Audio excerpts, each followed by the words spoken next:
Tehnološki park je v zadnjih letih postavil trdne temelje za razvoj startup ekosistema, kar pomeni, da omogočamo precej varno in učinkovito okolje, zato da podjetja pripravijo dober poslovni model kot izhodišče za zagon podjetja in potem tudi prodor na globalni trg.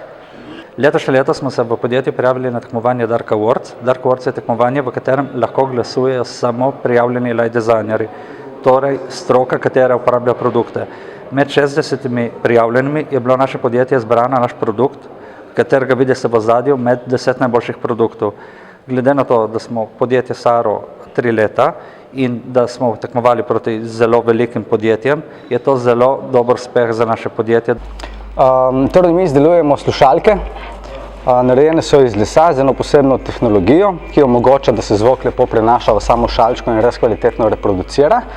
Dodatno imamo tule en prototip povečevalca, ki ga je razvil RZetič Audio, ki poganja slušalke, in pa tole blazino tule za mano. Namenjene so predvsem audio inženirjem, srečo profesionalcem, ki delajo v audiosferi ali videoprodukciji ali multimedijski produkciji, kjer potrebujejo dobro reprodukcijo zvoka, torej dober monitoring sistem, in obenem nimajo neke sobe, v kateri bi lahko to počeli.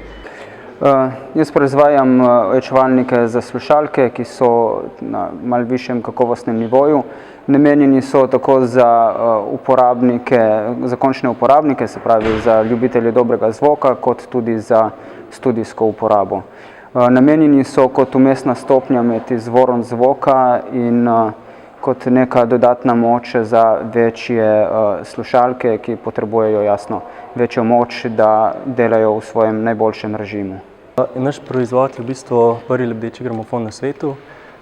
Z njim smo v bistvu se odpravili na Kickstarter kampanjo, imamo zdaj trenutno 40-dnevno, kjer iščemo sredstva za zagon proizvodnje in v bistvu s tem pač rojstvo našega izdelka. V bistvu to je namenjeno vsem ljubiteljem vinila, vsem ljubiteljem novega dizajna, novih stvari, inovacij in to je to.